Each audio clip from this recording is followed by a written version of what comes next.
Hello learners, we are in the 47th lecture. In the last videos, we looked at some investment disputes filed against Argentina, particularly CMS versus Argentina, LG and E versus Argentina. So in this video, we will look at one other dispute that was filed against Argentina, that is Enron versus Argentina case. So in this case, again Argentina pleaded the defense of necessity both under customary international law as well as under Article 11 of US Argentina BIT, which as we have already discussed relates to the non-precluded measure provision under the BIT.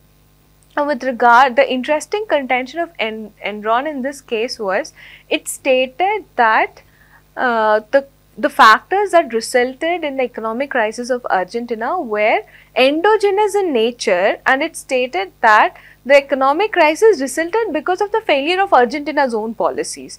So they tried to, the claimant here tried to support this contention with the expert opinion of Professor Sebastian Edwards as well, and Argentina stated that the factors were exogenous in nature, and then it brought in the expert opinion of Professor Nouriel Rubini as well. Right, so there were expert opinions, and then the contention of the parties were completely divided.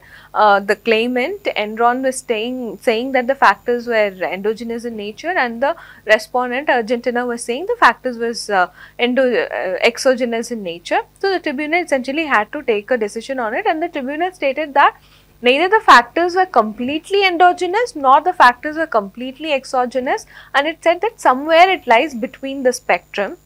And when the tribunal stated that somewhere lies between the spectrum, it essentially means that Argentina to some extent had contributed to the question of economic crisis, right. So this is how the tribunal concluded. Now the tribunal also looked at Article 25 of Articles on State Responsibility. One of the requirement is that state should not have contributed to the situation of necessity. So here Argentina had contended that the government had enacted the measure pursuant to the powers that was delegated by the Congress, and also the constitution, Argentine constitution itself provides for emergency measures to be taken, and then one of the emergency is economic emergency. Then the tribunal looked at the specific requirements of taking an emergency measure.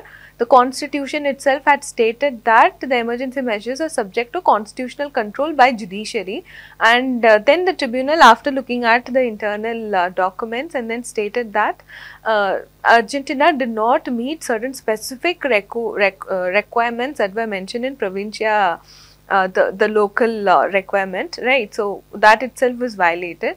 So finally the tribunal concluded that Argentina cannot justify its measure and cannot take the plea of necessity under Article 25 of Articles on State Responsibility.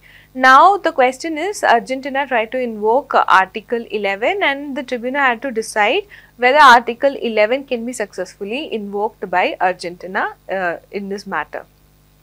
With regard to Article 11 of US Argentina BIT. So with regard to Article 11 of US Argentina BIT, the arguments of Enron was very similar to the arguments of CMS that we had seen two videos before.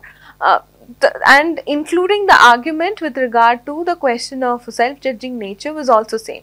So the tribunal finally looked at the drafting of the provision, and it stated that the language is not self-judging, and therefore it rejected Argentina's contention, saying that the Article 11 encompasses a measure which Argentina will dictate what those measures are.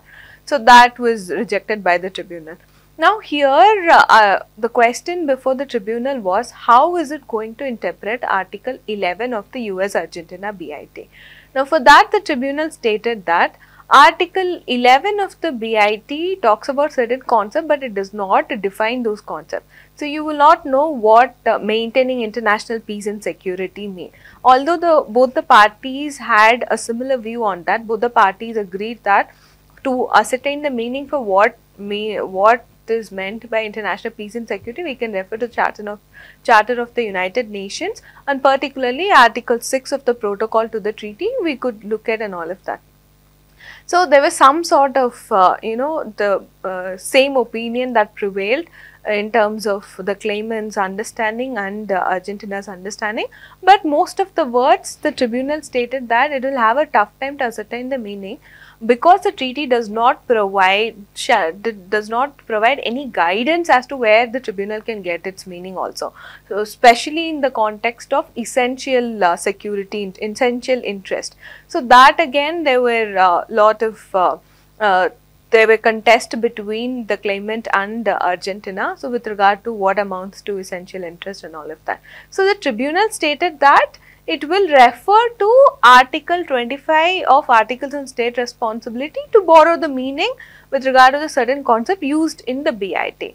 This is where the expert opinion of Dean Slaughter and Professor Burke-White stated that treaty regime is different and it is separate from customary international law. So therefore you cannot borrow the provision, and the treaty provision is something that lex specialis. This is what the expert opinion say. The tribunal also agreed, yes, treaty is different from customary international law. So ideally the tribunal would have applied Article 11 of the BIT to the facts of the case, and then use Article 25 of Articles on State Responsibility as a supplementary means of interpretation.